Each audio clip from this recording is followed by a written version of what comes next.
I said that, the red book will have the names of the people who did this, who broke the law, who tortured people and politicians, and they'll have to So does face it have Jagan written all over? You will know it soon enough. అన్ని కేసుల్లో ఏ కేసులోనే చూడండి, ఏ ఆరోపణలు చేయండి, జగన్ గారు target కదా. ఇప్పటివరకు notice ఎందుకు ఇవ్వలేకపోతున్నారు మీరు?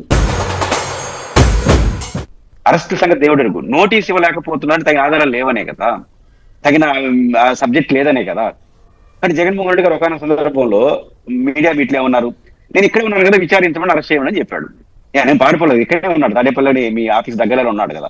కానీ ఈ విచారించడానికి కూడా ఉపయోగపడినటువంటి ఆరోపణలు మీరు చేస్తా ఉండేది. అరెస్ట్ సంగతి దేవుడు ఎరుగు. అరెస్టు, శిక్ష అని మనం మాట్లాడుకోవచ్చు. నోటీస్ ఇవ్వడానికి కూడా ఎసులుబాటు లేని ఆర్గ్యుమెంట్లు మీరు చేస్తున్నారు.